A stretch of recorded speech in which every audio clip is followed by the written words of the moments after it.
काल को धिक्कार है, शिवालय शिव मंदिर रहित ग्राम को धिक्कार है, और शिवार्चन से रहित जन्म को धिक्कार है। उन लोगों को, उन आत्माओं को, उन शरीर को, उन मानव को धिक्कारता शिव पुराण की कथा कह रही है। किन किन को? जिन्होंने जीवन में कभी त्रिपुंड नहीं लगाया, उनका माथा धिक्कार, मनुष्य धिक्कार है इसके लिए। और जिस गांव में शिव जी का मंदिर ना हो, शिवालय ना हो, उस गांव के लिए, उस ग्राम के लिए धिक्कार है। जिसमें शिव जी की शिवालय की मूर्ति, शिव मंदिर ना हो, उस ग्राम के लिए धिक्कार है। और भैया शिवार्चन रहित, जिसने जीवन में शिवार्चन नहीं कराया, जिसने शिव जी नहीं बनवाए, जिसने शिव की सेवा नहीं करी, अभिषेक नहीं किया, उसका जीवन तो धिक्कार है। बोले गुरु जी शिव जी बनवावे, मन तो बहुत है पर खर्चा के मारा थोड़ा, हमारा परिवार एक नहीं है, घर एक नहीं है, घर के सदस्य एक नहीं है, वे कभी नहीं होंगे।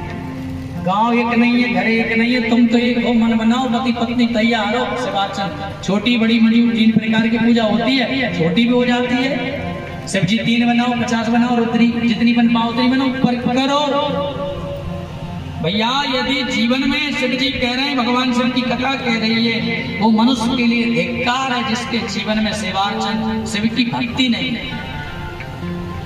अच्छा मैं एक लौकिक बात करूं आपसे, ये वेदों की बात और आज के जमाने की बात कहें तो तुलसी जगत में 2 भले, एक पैसा एक राम, पैसा करे काम और मुक्ति दे राम।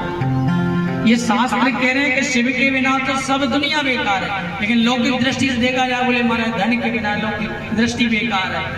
हम लोग चाहते हैं धन की प्राप्ति हो जाए, लेकिन शरीर में, मानस तन में, मानस योनि में, बोले शिवार्चन के बिना ये जीवन व्यर्थ है।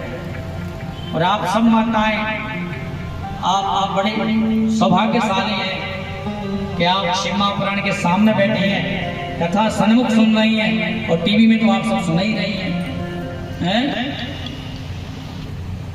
और भैया जो लोग तीनों लोकों के आधार स्वरूप महेश्वर भगवान शिव की निंदा करते हैं,